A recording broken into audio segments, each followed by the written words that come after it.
Hello everyone, welcome to only concept. Guys, हमने recently एक series start करी थी, वो थी फॉरेस्ट्री के रिगार्डिंग। फॉरेस्ट्री के रिगार्डिंग जो भी मिशेलेनियस फॉरेस्ट्री के एमसीक्यूज़ है उनको हम सॉल्व कर रहे थे। और ये जो एमसीक्यूज़ है इसमें जो भी स्टैटिक और बेसिक्स आएगा उसको मैं कवर करवाती जा रही हूँ। तो चलिए स्टार्ट करते हैं आज के एमसीक्यूज़। सबसे पहला जो एमसीक्यू है वो रिगार्डिंग है first forest policy in independent India. चलिए मैं आपको इसको हिंदी में बता देती हूँ। स्वतंत्र भारत में पहली वन नीति कब लागू की गई थी? तो अगर फॉरेस्ट पॉलिसी या वन नीति की बात की जाए तो भारत में की परिप्रेक्ष्य में अगर मैं बात करूं तो ब्रिटिश शासन के अंतर्गत सबसे पहली वन नीति लाई गई थी। वो लाई गई थी 1847 या 1847 में।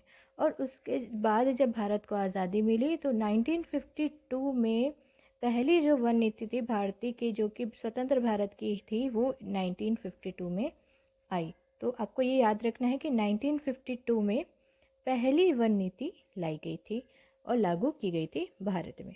चलिए देखते हैं next. Kashmir is a place in which schedule. जैसे कि आप सब जानते हैं कि जम्मू एंड कश्मीर अब एक केंद्र शासित प्रदेश बन चुका है। मतलब Kashmir is no more a state, ये अब यूनियन टेरिटरी बन चुका है। अगर जम्मू एंड कश्मीर की हिस्ट्री की मैं बात करूं तो सबसे पहले यहाँ पर कौन से धर्मों का आगमन हुआ? तो सबसे पहले यहाँ पर हिंदुज़म आया, फिर यहाँ पर बुद्धिज़्म का अगर आप देखें तो एरा आया। उसके बाद में फिर शैविज़म भी धीरे धीरे फैलने लगा। बात करें अगर 14th सेंचुरी की, 1336 अगर मैं एग्जैक्टली बताऊँ तो उस समय यहाँ पर शाह मीर की डायनेस्टी आई थी। उस समय रूलर थे शाह मीर, ठीक है। तो वहीं से मुस्लिम शासन का शुरुआत हुआ। फिर उसके बाद मुग़ल काल में क्या हुआ? मुग़ल जो एरा आया 1536 से अगर बात करूँ मैं, उससे 1751 तक यहाँ पर मुग़ल पीरियड चलता रहा। कश्मीर मुग़लों के अंतर्गत आता था, क्योंकि उस समय आप सब जैसे जानते हैं कि पहला एंग्लो सिख वॉर हुआ था 1846 में। तो ये 1846 में जो एंग्लो सिख वॉर हुआ उसके बाद जो सिख है उनकी हार हुई थी। राजा जो रणजीत सिंह थे उनके साथ अमृतसर की संधि हुई और इस तरीके से ब्रिटिशर्स ने क्या किया, ब्रिटिशर्स ने जो जम्मू एंड कश्मीर था वो जो सिख है उनसे खरीद लिया था। अमृतसर की संधि के साथ इस वॉर की समाप्ति या इस युद्ध की समाप्ति हुई थी। तो इस तरीके से कश्मीर अब कहाँ आ गया? अब ये ब्रिटिशर्स के पास तो चला गया था, लेकिन उन्होंने जो गुलबंद सिंह थे उनके अंतर्गत ये जो है उन्होंने उनको शासन करने के लिए या एडमिनिस्ट्रेशन करने के लिए दिया था। लेकिन बाद में जैसे कि आप सब जानते हैं कि डॉक्ट्रिन ऑफ लैप्स आया था, उसके तहत फिर अब उनके कोई भी संतान नहीं थी, इसलिए ब्रिटिश क्राउन के अंतर्गत अब ये जो जम्मू एंड कश्मीर है वो चला गया था। और 1947 के बाद में आप सबको पता है कि ये जो जम्मू एंड कश्मीर है भारत में इसका विलय हो गया था। तो 1954 से लेकर के 2019 तक जम्मू एंड कश्मीर एक स्टेट था, एक राज्य था जिसका एडमिनिस्ट्रेशन इंडिया के द्वारा किया जाता था। लेकिन अनुच्छेद 370 इनको एक विशेष दर्जा देता था, जम्मू एंड कश्मीर को विशेष दर्जा देता था। मतलब जम्मू एंड कश्मीर का एक पैरेलल संविधान था जैसे कि भारत का था। लेकिन 2019 में आर्टिकल 370 है उसको हटाया गया, जम्मू एंड कश्मीर को केंद्र शासित प्रदेश बनाया गया। तो इस तरीके से ये सारा जो हिस्ट्री है ये जम्मू एंड कश्मीर का आपको मैंने समझा दिया। अब बात आती है कि जम्मू एंड कश्मीर जो है, अब कश्मीर जो है वो कौन से अनुच्छेद में या शेड्यूल में डिफाइंड है? देखिए, जो आप सब जैसे जानते हैं हमारा जो भारतीय संविधान है, भारतीय संविधान में अलग अलग 22 भाग बटे हुए हैं। तो उसमें सबसे पहला भाग है, जो पहला पार्ट है वो है यूनियन एंड इट्स स्टेट, संघ और उसके राज्य।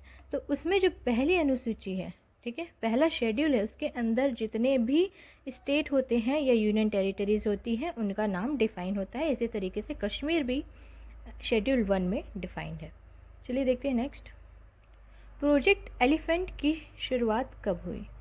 ठीक है, तो प्रोजेक्ट एलिफेंट की शुरुआत, ये आपको फैक्चुअल क्वेश्चन है, याद रखना है। प्रोजेक्ट एलिफेंट की शुरुआत हुई थी 1992 या 1992 में। चलिए देख लेते हैं नेक्स्ट। ये हिंदी में भी देखिए, हाथी परियोजना किस वर्ष में शुरू हुई थी, तो ये 1992 में हुई थी। अब बात करते हैं प्रोजेक्ट टाइगर की।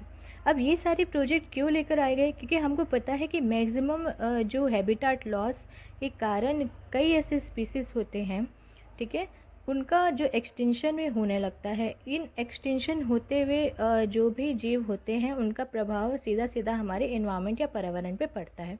तो उस जो पर्यावरण पे नेगेटिव प्रभाव पड़ रहा है उसको कम करने के लिए हम अलग अलग ऐसे प्रोजेक्ट्स चलाते हैं, सो दैट आप एनवायरनमेंट को भी अच्छे से जो मेंटेन है वो कर पाए और एनवायरनमेंट और मैन के बीच में जो बैलेंस है वो बना पाए। तो इस तरीके से प्रोजेक्ट टाइगर भी लाया गया था, और ये लाया गया था 1973 में। हाँ, अभी नेक्स्ट क्वेश्चन है regarding Indian board of wild life. Indian board of wild life किस साल में शुरुआत इसकी हुई थी, तो 1952 में ही Indian board of wildlife की शुरुआत हुई थी। फैक्चुअल क्वेश्चन है। भारतीय वन्य जीव बोर्ड का गठन किस वर्ष में किया गया था, तो 1952 या 1952 में किया गया था। अब जैसे आप सब जानते हैं, भारतीय जो संविधान है, हमारे भारत का जो संविधान है, कॉन्स्टिट्यूशन है, उसमें अलग अलग कितने पार्ट्स हैं, 22 पार्ट्स हैं, मैंने अभी आपको बताया।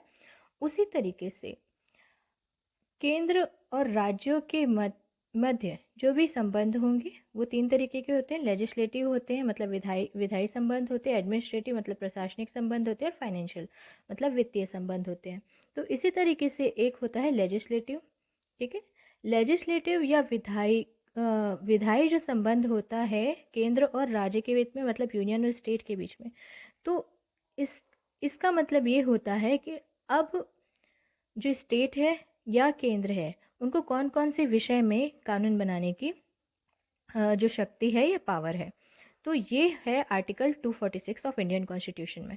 तो आर्टिकल 246 ऑफ इंडियन कॉन्स्टिट्यूशन में 3 लिस्ट बनाई गई। आप जैसे जानते हैं, अगर आपको कोई कोई काम करना है तो आप अलग अलग लिस्टिंग करते हैं, तो उसी तरीके से सब्जेक्ट वाइज, ठीक है, अलग अलग विषयों के आधार पर 3 लिस्ट बनाई गई।